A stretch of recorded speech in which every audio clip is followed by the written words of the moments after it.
Hi everyone, I'm Matt Farrar, he's Joe Clements. We've got another episode today for you live at our office here at Strategic Digital Services in Tallahassee. It is a different place in the office. We're not in the conference room in this time. Same wall color. Same wall color. We've got a nice new set for you here. We've got some interesting news of the week to share with you about what's going on in the digital media and advertising space, some technology news. As always, we're taking your questions. So if you've got a question for us, all you need to do is comment below. Our awesome team here at SDS is keeping an eye on the comments and they'll let us know when a great question comes through.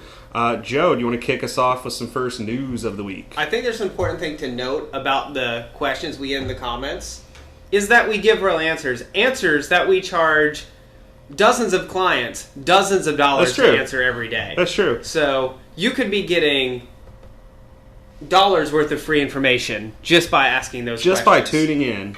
No, but for real though, we give the same answers we give to clients that pay a good deal of money to ask us our thoughts on digital. So make sure to use it and then apply that advice to what you're doing. I think if you're someone that would like to be on the show, as you notice, a lot of times we have guests on here. We do a little segment called If I Were You, where we help them with a marketing plan for their business or their project. So if you're in Tallahassee, if you've got an interesting business or you've got an idea or you've got a project you're working on, we'd love to have you come join us in the studio here one day and we could help you out a little bit. But with that, Joe, let's jump right into the first piece of news. Yeah. All right. I think biggest piece of news in the digital space by far this week is the Snapchat shots fired at Facebook. Mm-hmm. And so what Snapchat rolled out today is a login interface. So that's the first part. And this is so, you can log in with Facebook, log in with Twitter. So you can use that as your online ID almost when you're logging into other apps. Sure. So Snapchat has launched their version of that. Now, they've also put out an API interface that allows developers to build using Snapchat tools, which I think is super interesting because this allows a developer to now run some, there's not a lot of information out about the API yet, but some AR stuff. Yeah, that's got to be the most interesting part of it is the AR. Yep. So, let's talk for a minute about why this matters in the digital industry. Number one, this is a play. Now, Snapchat says they've been working on this for years. I don't think the release timing is coincidental. This is a direct shot at Facebook over privacy and data because all Snapchat passes back to their developers is someone's username and the time they log in. So they are not passing information about the sites they've gone to, the apps they've downloaded, nothing like that. Mm-hmm. That all stays with Snapchat. So that is one unique. And then two, having the API there lets Snapchat potentially get deeper into some next generation apps where Facebook hasn't really built a presence. In fact, Facebook hides their AR offerings, in my opinion, on the app. Thoughts on those two things, Matt? So I think it's interesting. I mean, because Snapchat is clearly taking a shot at Facebook with the privacy issue, Snapchat knows a lot less about you than Facebook does, right? Snapchat knows very little about your personal life. Obviously, they have records of what you're sending to other people, but they don't have as much information about you as Facebook does. They don't know as much about the things you're into. They don't know as much personal information about you. So one of the benefits of being able to log into a system using Facebook or using Snapchat is the convenience it offers, right? It can pre-fill information, your name, your date of birth, your email address, all that kind of stuff. So, I mean, it's going to be interesting to see how that filters into how many websites want to integrate it or not, because it's not actually going to be that much more convenient than you just manually entering your information yourself. Because for most apps or most systems that you'd be using to log in with Snapchat, you're still going to have to manually fill in information in some cases, because that system's going to need to know more about you. That being said, I agree Facebook doesn't do a great job of talking about their AR, right? It's in the Facebook camera, which I think most people's experience with the Facebook camera is they accidentally swiped over and got to it when they didn't intend to. But it's also, I mean, Facebook hasn't made a big deal about Facebook stories yet, right? Facebook stories are a fraction of the percentage of Instagram stories. It's basically the same feature, right? You have a lot of the same tools in both setups. They work basically the same way. Instagram stories are heavily used. Facebook stories are not. Except for the cases where an Instagram story is just automatically passed over as your Facebook story. So I think what Facebook decides to do with that, whether they actually do try to build more on their AR or if they leave some of the AR stuff to Instagram, probably depends on what their direct competition with Snapchat actually looks like. A lot of the features that Facebook rips off from Snapchat that I'm sure makes them mad, they actually rip off and put into Instagram first before they put into the actual mainstream Facebook platform. So, I mean, what are your thoughts? So the first thing that always comes to my mind whenever new features like this, like I was just reading a little more detail there. So this is called SnapKit, and it's a broader rollout of something that was already available to companies like Uber and Postmates on a more limited basis. But what always comes to my mind is what can I do with it? What can I do with it for clients? Right. What can I do with it for our company? And so, I start to kick around ideas, and one of the things, I don't know I have anything put together in my head yet on that, but being able to overlay for clients or customers, wait times to get a delivery, or because we think of overlaying silly things like, oh, I have bunny ears, but you can also overlay information in an AR based scenario as well. Yeah. Or here's another cool one, like when someone is in your restaurant, for example. You could have people hold their phones up, and when they scroll over certain pieces of the restaurant, maybe it's artwork, maybe it's the cashier, something like that, like that's when they get the AR surprise. And so you can sort of surprise and delight in those scenarios. Or maybe use it for marketing, where if they take a picture with that triggered AR component in the background, they get a discount on their tab if they post it. If I'm in a restaurant, I'm just going to assume that the AR surprise is probably the chef's special. If I were really aggressive as a restaurant owner, I'd get that AR part of the camera where it makes my food look better on the plate. Yeah. It's a little more appetizing Well, it's just all fake food. than most of the food pictures I see on people's Instagram feeds that are kind of nasty looking. It's just 100% not real food. Yeah. Some of you people are cooking some nasty looking stuff at home. I'm just going to tell you. You need to put a little more effort into it, spend some time on the Food Network. Or just photograph it better. Better. That new Android operating system and the Galaxy S9 has a food-specific camera setting. So just like portrait mode on the iPhone that's specific to take like a nice close-up photo of you, there's a food setting that is specifically like a macro camera setting to go in as a tight picture on your food. Mm-hmm. So, which is interesting. Let's move off the creative and towards the business side of this for those companies. Can Snapchat win? Can Snapchat, where can they grow, from where they are? What would you do if you were in charge of Snapchat tomorrow? Yeah, that's a great question, especially since I'm not a huge user of Snapchat, right? I'm a big user of Instagram. I love Instagram. I love Instagram stories. Snapchat, I know, has caught the attention of people younger than I am, right? More traditional millennials, 18 to 27, 28. So is Insta, though. Yeah, I mean, for sure, but it has not, Snapchat, I don't think, has caught on nearly as well in the middle range demographic as Instagram has, right? There are not a lot of 35 plus people, I think, doing a lot on Snapchat. Do I think Snapchat can eventually beat Facebook? I do not. Yeah. I think Facebook is too big. I think it's been too big for too long, and I think they're really good at sniffing out what is coming in new features and either straight ripping it off or buying the company before it can get too far along down the road, which is obviously what they tried to do with Snapchat, and Snapchat just said no.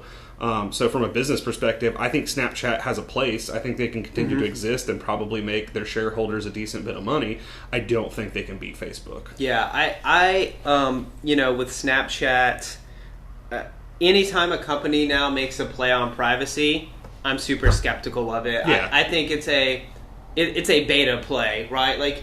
You only play to privacy if that's the only angle you have. And what that usually suggests is you don't actually have any data of value to exchange or use to begin with, which means probably what you're getting from your consumers, your users, isn't super valuable. Agreed.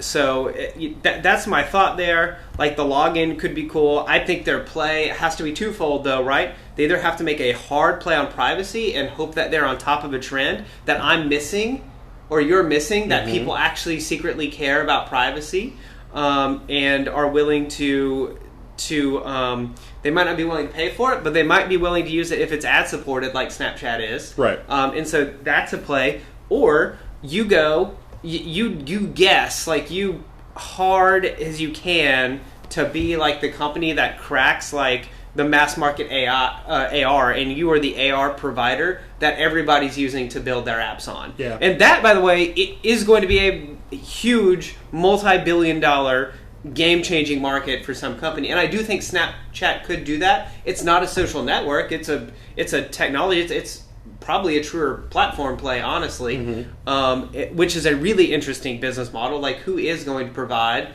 like the AR toolkit that's going to power apps on the next generation of iPhone? And it's coming fast. We're not talking a 5-year window. We're talking about an 18-month window or a 24-month window on that. Oh, I mean, you saw it last week, right? We talked about it on the show last week, like the AR features that Apple's building to slowly introduce it to people, right? It's much farther along than the things that Apple is releasing, but just like any other feature that they want to go mainstream, they're releasing it slowly in ways that are going to make people's life a little bit easier and a little bit better. The Measure app was the first thing they talked about 2 weeks ago, last week, that is going to do that, where I can just sit back and measure the circumference of this table or the length of a rectangular table or an item sitting on a shelf, and use my phone's camera to get that measure estimate, and that's going to be on the iPhone 10, and I'm sure, basically every device, every premium device that they release from there I got one for you.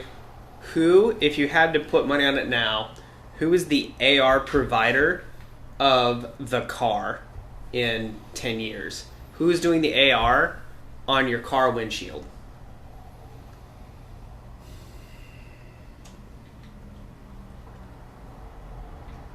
I don't know. Let me break it up. Yeah. That company already exists, or the company does not exist yet that will do that? I think the company probably does not exist yet that will do that. Right, I think Apple's going to make a try there. Right, they've gotten pretty successful with integrating CarPlay into a lot of new vehicles coming out, and Android has its direct integration into cars as well. There was a rumor about an Apple autonomous vehicle that was being developed for a long time, and those rumors have kind of died off. I think it is probably somebody, though, that is outside of any of those ecosystems that finds some venture funding and goes and does it successfully. I agree with you. I think it'll be built on the back of things that are being built now. Yeah. I think the AR that's about to become mainstream in the next couple of years, where it's everywhere, is going to be audio. I think this isn't me. I think a lot of people are in this place. The age of audio is coming. It will probably live until the point that like AR gets so sharp and so tight that it just displays on normal looking glasses like we're wearing, and then we probably move back. There's probably still audio, but it isn't the dominant augmented reality type. I mean, so going back to Snapchat for a second, I mean, Snapchat has doubled down on their what are they called? Snapchat's goggles, their eyeglasses. That weren't very successful in the first run, right? Yeah. They had, a good launch with these vending machines that they popped up all over the country, and people flocked to get them, and they sold out. But after that, spectacles. They're called Snapchat spectacles.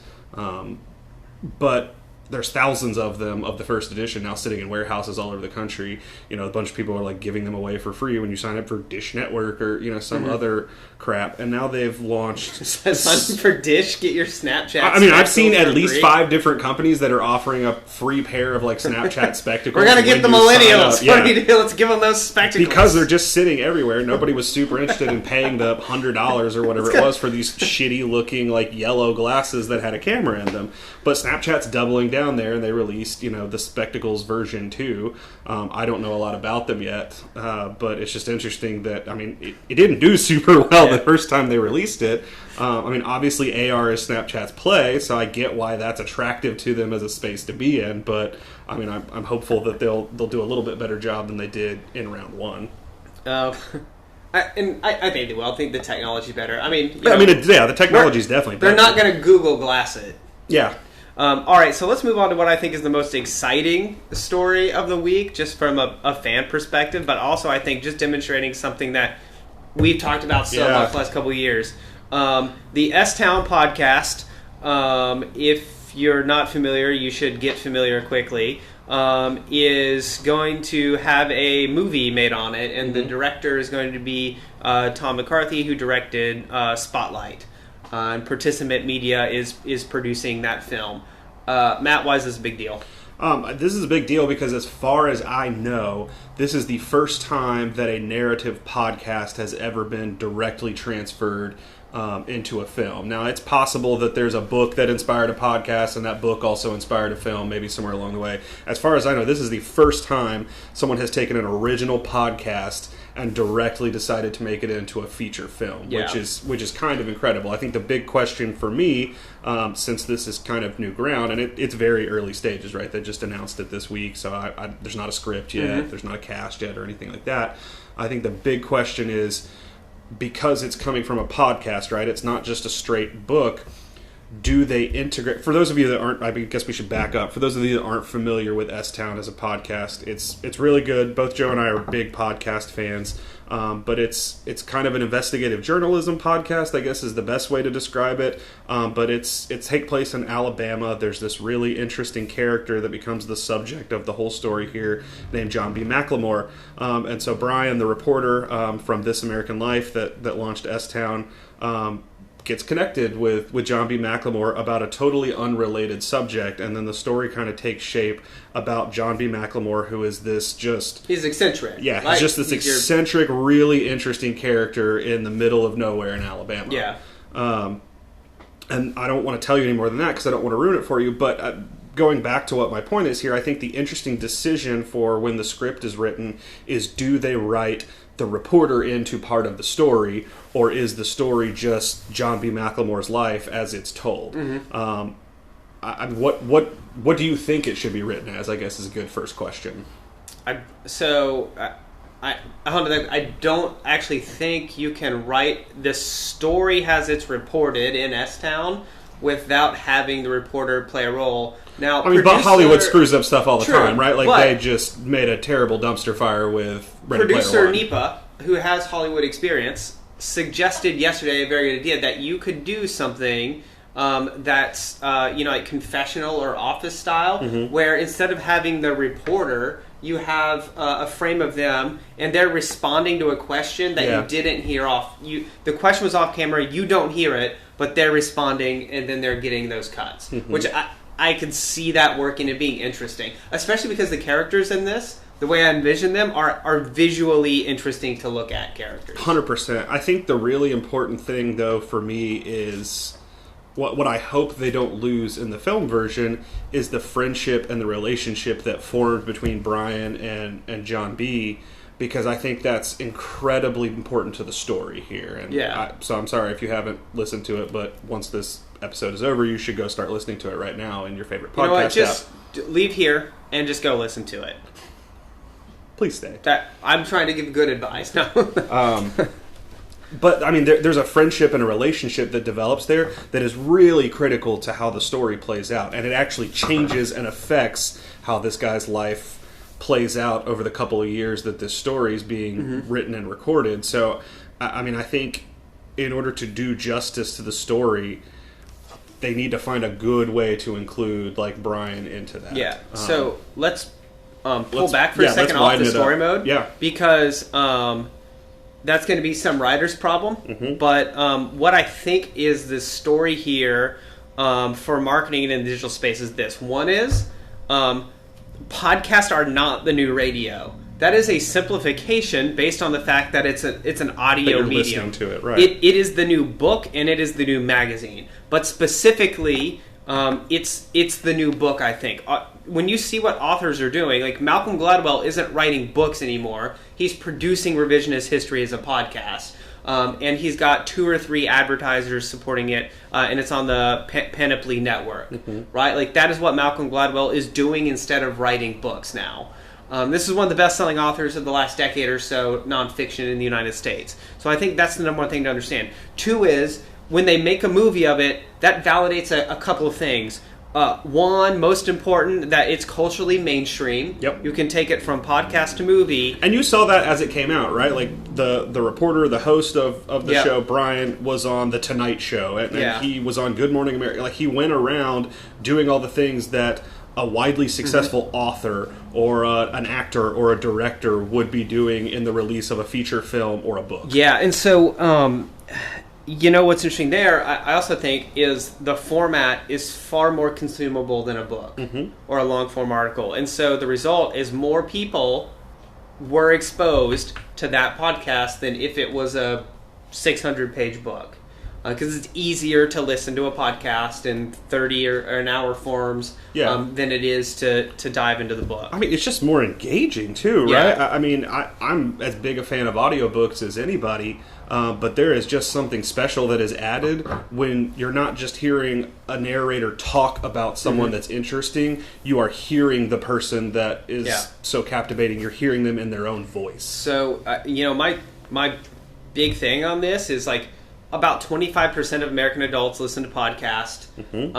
That medium is not anywhere near mature yet. Nope. It's going to balloon over the next 24 to 36 months. And what is so interesting about it is still lacking. It is where podcast marketing right now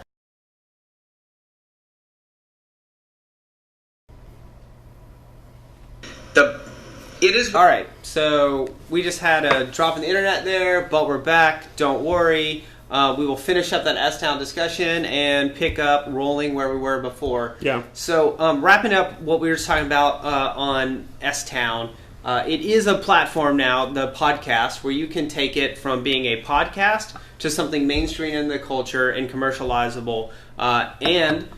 We do think that the podcast format, which right now about 25% of American adults listen to podcasts, is about to get really big over the next 24 to 36 months. And if you're looking for a couple of recommendations on podcasts, things that I think could make really compelling movies actually going down the road, there's a great podcast that I'm a big fan of right now called In the Dark.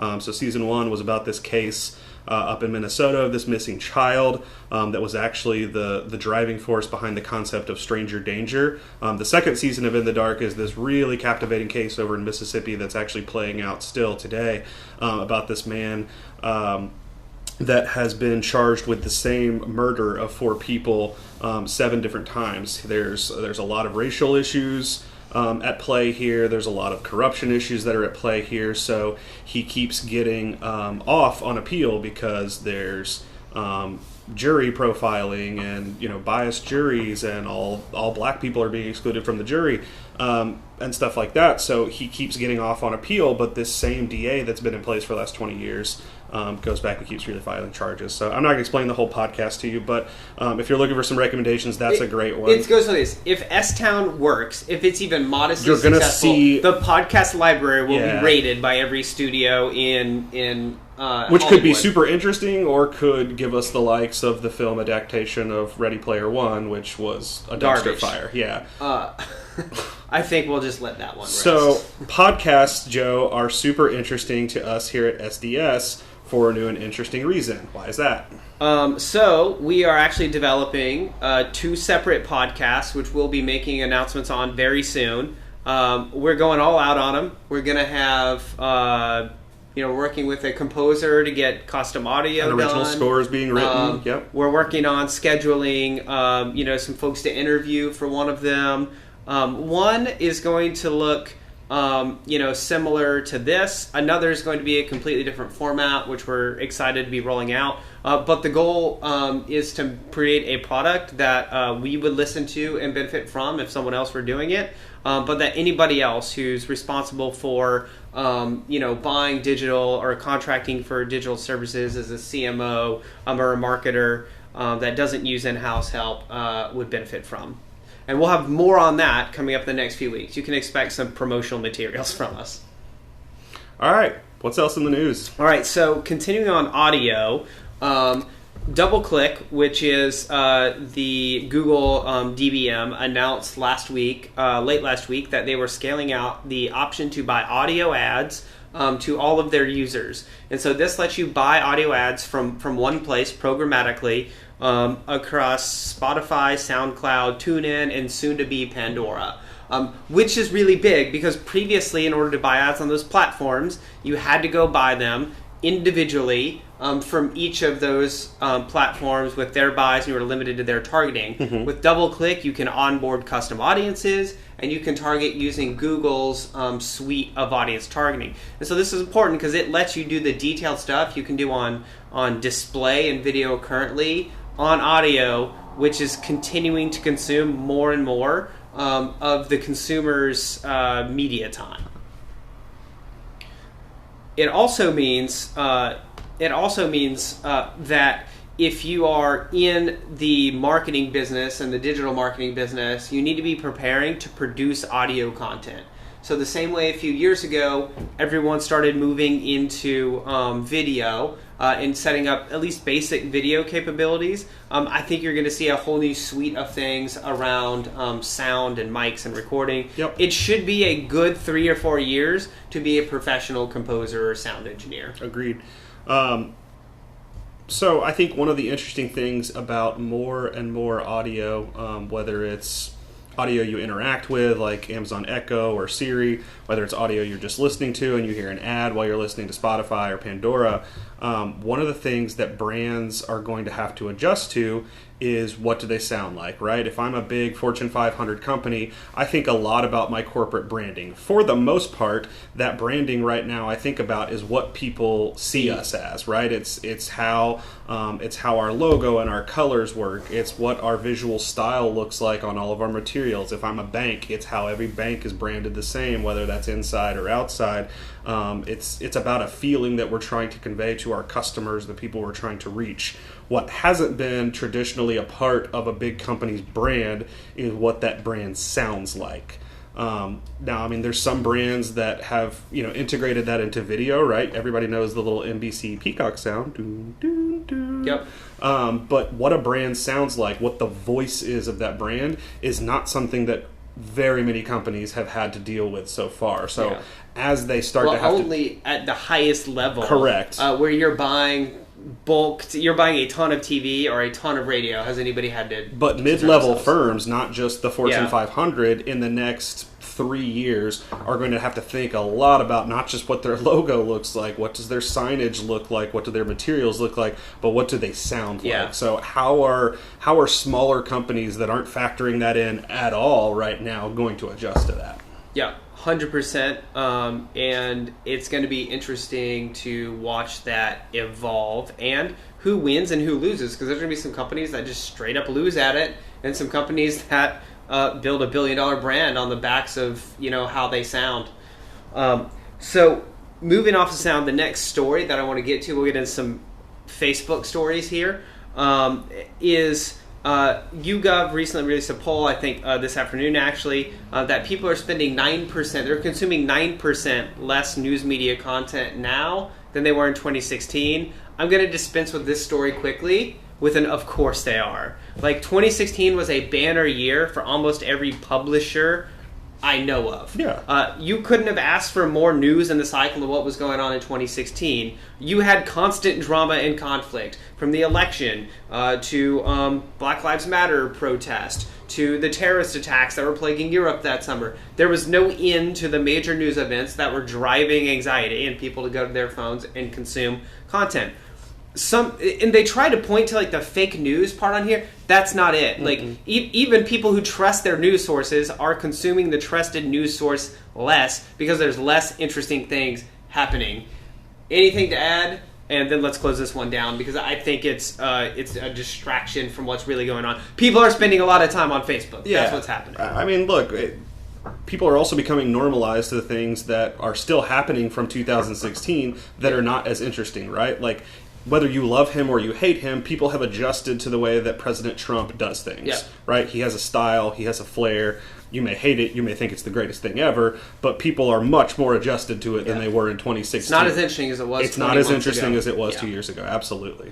All right, we are off that and on to something I think might actually matter a little more for marketers, and that's this. Facebook has put the Memories tab in its own section, and then also added several features. So an On This Day, which they've had for quite some time. Sure.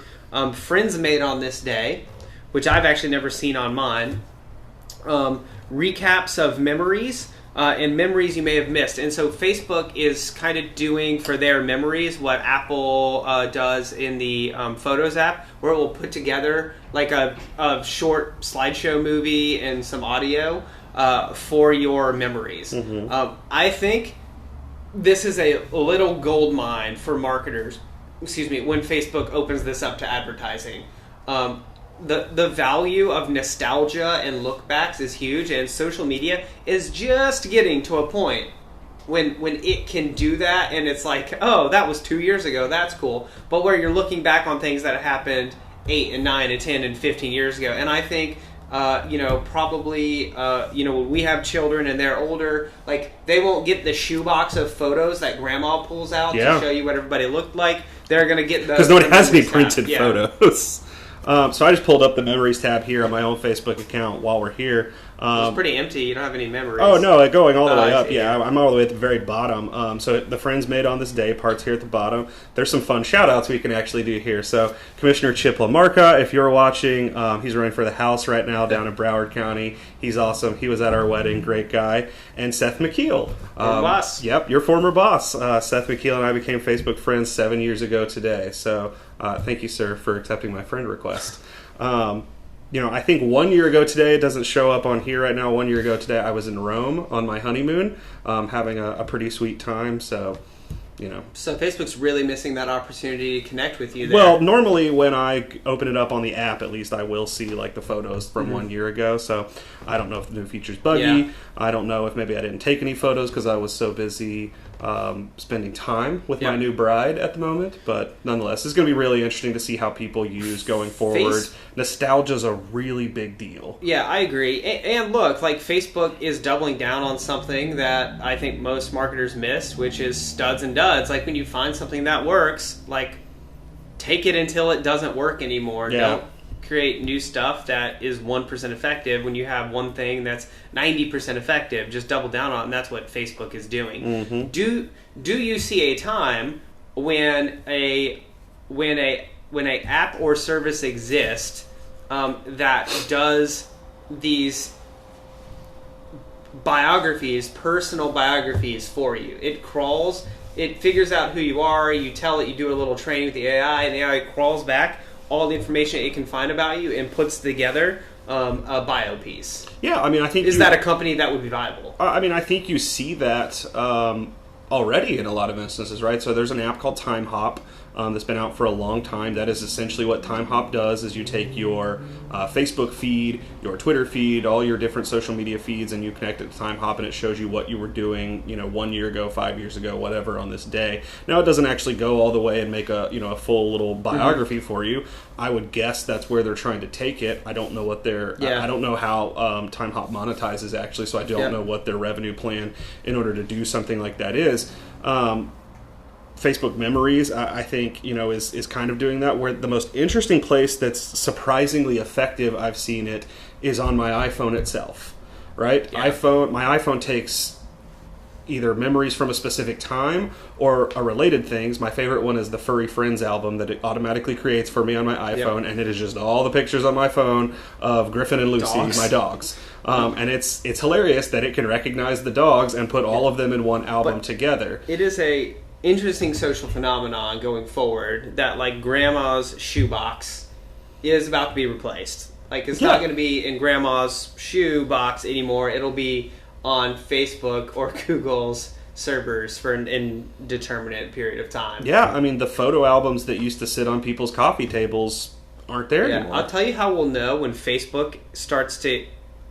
And I don't know when this will be, but when Facebook starts to get desperate for money, like when their time is up one day, they will start charging a certain amount of a few dollars a month to keep your photos that go back older than 10 years. And that's when we'll know the end is coming for Facebook. Got to get that cash right at the end. Got to get it right at the end. Save those old photos. Yeah. Not my old photos. All right, so... Facebook, we talked about this last week. So the Facebook doubling down on their own content, so putting in $2 billion over the next 12 months on content development.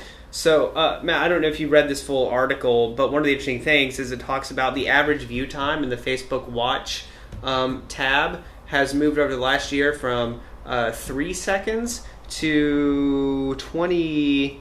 I don't want to quote this wrong here. 3 seconds to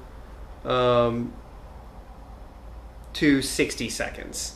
I'm sorry, 23 seconds to 60 seconds. Yeah, that makes a lot Facebook more counted sense. a view as 3 seconds, but then their average on those Right. was 23, and they've moved it in a year to 60. So, I mean, I think that is, that's a little bit of proof of concept for Facebook, right? Yeah. Like, I mean, over time, that's what you want to see is, I mean, that more than doubled in a year the amount of time somebody was willing to spend on that video. We talked about this a little last week. I think where Facebook needs to double down on content in Facebook Watch is documenting, right? I don't think it's probably the original sitcom that only plays out on Facebook Watch. CBS has experimented a little bit with digital-only shows. The new Star Trek series that CBS has put out is only on the CBS app, right? It does not air on CBS over the airwaves or through your cable provider. So that's another part of this. I want to go ahead. Yeah, but I don't think that like Facebook's going to succeed by trying to imitate the 22-minute sitcom. I don't think that's where they hit the ball out of the park. I think it's the original content that is documentaries. And I don't mean a traditional documentary, but it's a real life show. Yeah. I hesitate to call it a reality show because it's not ridiculous. Mm-hmm.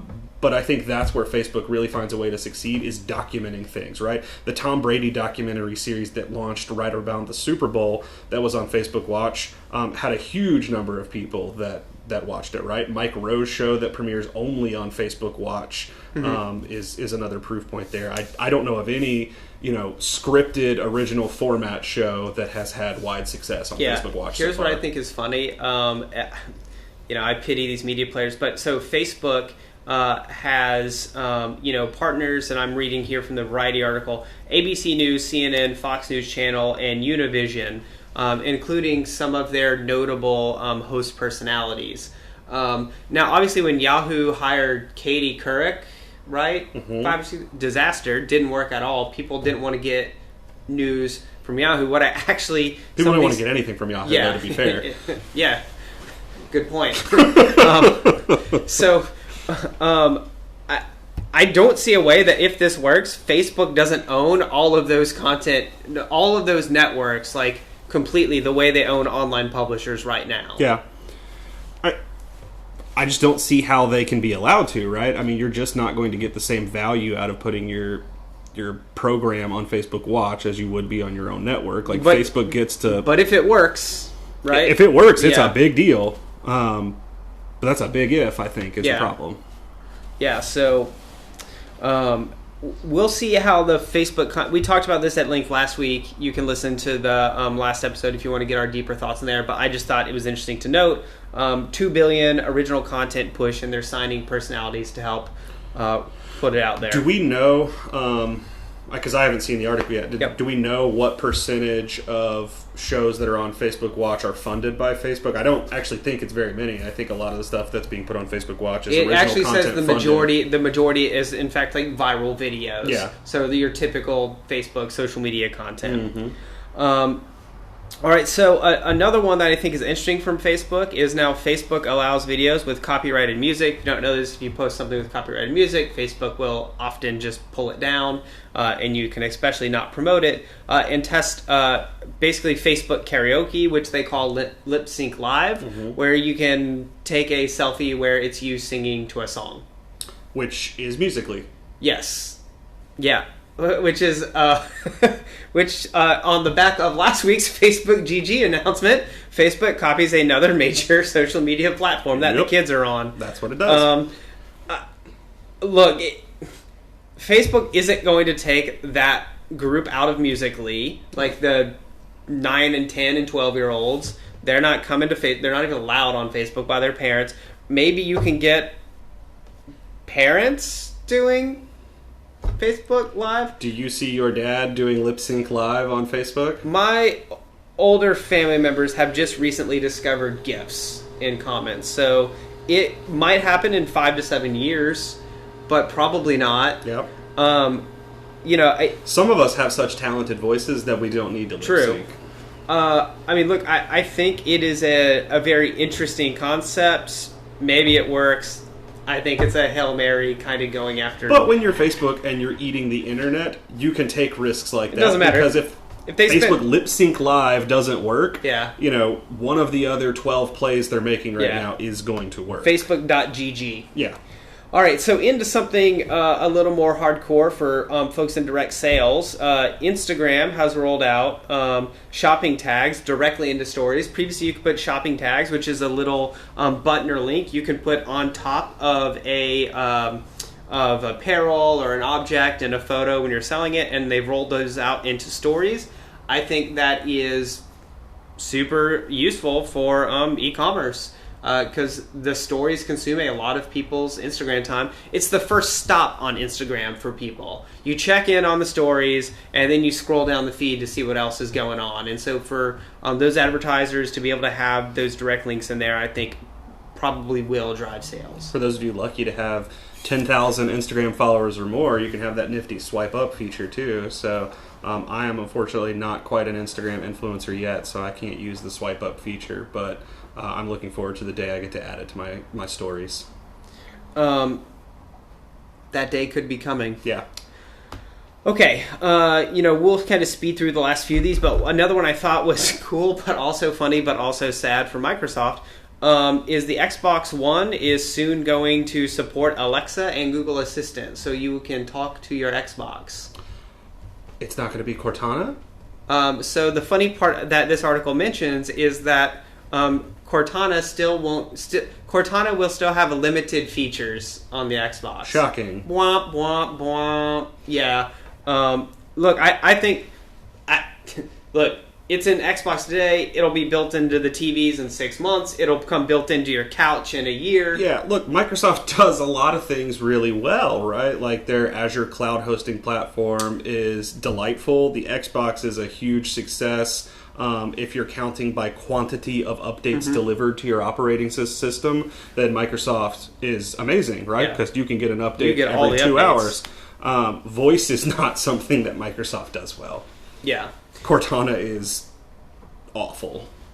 Agreed. And we will talk more about the Alexa and Google Assistant in some coming episodes, but it cost about $14 to put an Alexa chip into any device. So it's going to be more places, more often. Get used to talking to objects. It's not just for crazy people anymore. All I do is walk around my house and talk to objects. And my wife is in a constant fight with Alexa in the bedroom about turning off the lamp. I'm just curious, with small children in the next 2 or 3 years, when their parents are just walking around talking to anonymous Alexa, like just talking to the couch as Alexa, like I just don't know what impact that's going to have on children's development. I have a 2-year-old niece, and she's already learned how to talk to Alexa. But Alexa lives in the magic box. She does, yeah. Right now, she lives in the little circle that sits on the counter. All right, viral video opportunity for someone out there. In the next 3 to 5 years, someone's going to make a viral video of their 2 or 3-year-old walking around outside in the world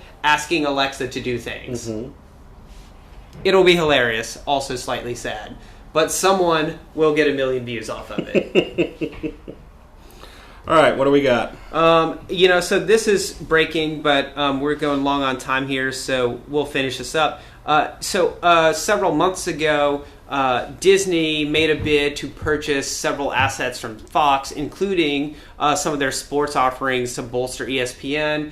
In the last day, Comcast has come in to try and undermine that with a bigger offer. So the media conglomerates are working overtime to get more conglomerated.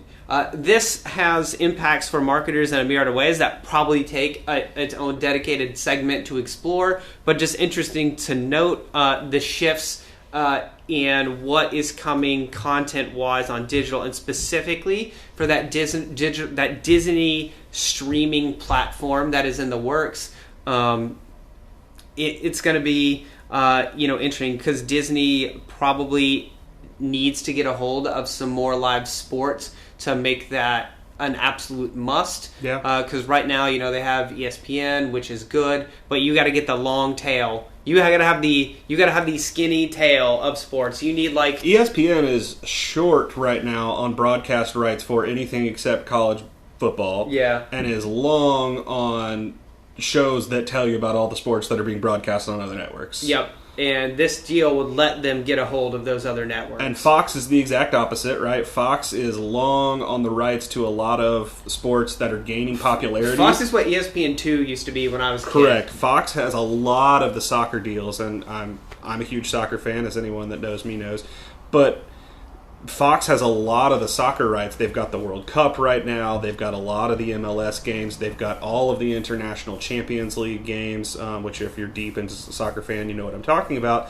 So, I mean, ESPN has a couple of MLS games per week, and that is about it. Soccer is emerging in the U.S. Soccer is becoming very popular. MLS is adding expansion teams every single year. Disney needs that global audience, though, Yeah. so even the overseas stuff, Disney needs to, I think, to make a streaming platform work effectively for them. Agreed. And while we're on the subject of soccer, the World Cup started today. So Is that the one that doesn't have America in it? Yeah, Oh. yeah, it's really sad. I thought it was interesting. It's being held in Russia this year. The first game was Russia versus Saudi Arabia. So one of the interesting moments of the day was seeing Vladimir Putin and the Crown Prince of Saudi Arabia sitting in the box. It's the George next to each W. other Bush there. Axis of Evil match. Yeah, it's going to be pretty interesting. The U.S. isn't there. And while we're on the subject of soccer, the Premier League, which is the English professional league, is broadcast exclusively in the U.S. right now on NBC Sports. They have a streaming platform as well as on the NBC Sports channel. Comcast. Yeah, so Amazon actually got the rights to show 20 Premier League matches a season on Amazon Prime streaming platform all the way through the 2022 season. So just goes back to, I mean, soccer is the thing that there's still a market to go get right now. It can be got cheaply compared to football or basketball rights. So networks are scrambling to try to pick up soccer. We talked about this a little last week, too. It's a bonanza right now for major sports leagues because they have the best types of bidders. But you have on one side the networks who have to own those things in order to stay relevant and make money and will pay any amount. And then the other side, you have the richest companies in the history of the world for whom money is a pile of rocks in the corner, and it almost doesn't matter how much you want to charge, they'll pay for it. Yep. So it's a good time to be in the sports business right 100%. I've got a question. Oh, what's the question? How can corporations capitalize on World Cup fever on social? That is a really good question. And so that ties into, culture hacking, culture context. We say it's easier here to ride a wave than to make a wave. That's a big wave. What you have to do in order to do these types of campaigns effectively is you have to wait for something to happen that you can then jump on. Yeah. So you want to go ahead? Sure. I mean, I think part of it is being able to do it authentically, right? There's a lot of brands out there that are going to try to jump on the World Cup wave that just, have never interacted with soccer fans or anything on the world stage before, and it's just going to seem really artificial to a lot of people that watch this day in and day out every day. Nike, I thought, had a really interesting play today, so much so that I gave them some of my money this morning. Nike's obviously a pretty credible player in the soccer space. A huge number of professional soccer jerseys around the world are produced by Nike. Nike goes really deep. I'm about Umbro. Yeah, well, Umbro has a couple of teams still left on the international stage, but Nike is pretty credible in the international football world. So Nike this morning at 10 a.m., we've talked about the sneakers app and how Nike uses sneakers and sneaker fans to basically test everything they roll out to other parts of the Nike brand. All the interesting things that Nike does on digital right now, they do in the sneakers app first. So Nike rolled out at 10 a.m. this morning in the sneakers app a limited edition set of Nike Air Maxes that had the flags from every country that's participating in the World Cup. And there's a limited run of them, obviously. I was lucky enough to get a pair because I wanted them really quickly. Got a sweet kicks. But that's a really interesting way for Nike to insert itself in that commercial. A ton of the jerseys that you're going to see over the next couple of weeks in the World Cup are going to have, of course, the Nike swoosh on the shoulder. But Nike's going to make extra money, not just on the jerseys and things that people decide they want to buy because they saw it on TV, but just from talking about what is going on culturally in the world. And I think that's a really interesting way. And I think this is an interesting one because I will almost never say, like, the place you want to be on is Twitter for most things.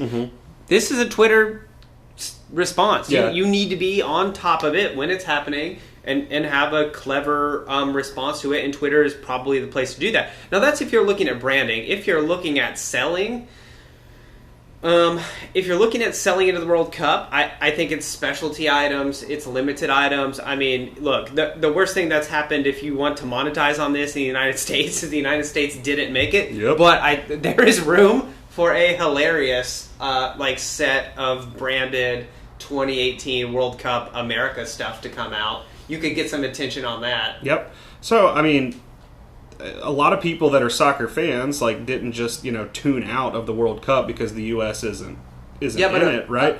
Those aren't Americans.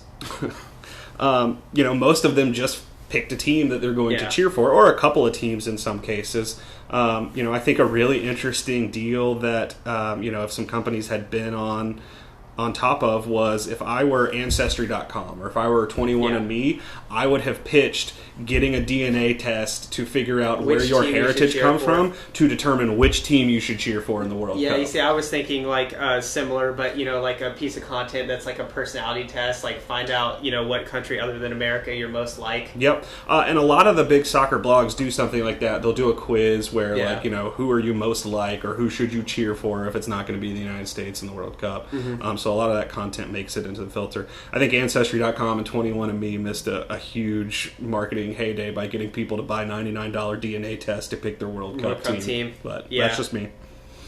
We're available. No. With that, I think unless you've got anything to add right here at the end.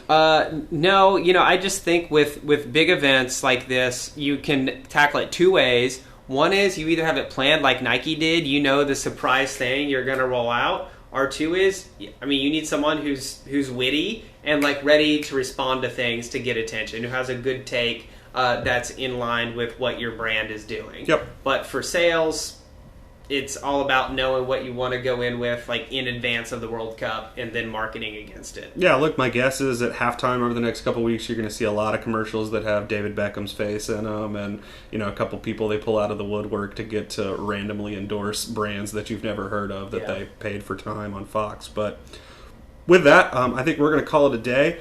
As a reminder, you can always drop a comment below. So if you had a question or you're watching this after it aired live, if you have a question about something you heard in today's broadcast or just about marketing or digital marketing in general, you can leave it in the comments. We will answer it. I promise we'll get to it. If you've got a question you want us to tackle next week live on the air, you can leave it in the comments, or you can send us directly a message to our SDS page.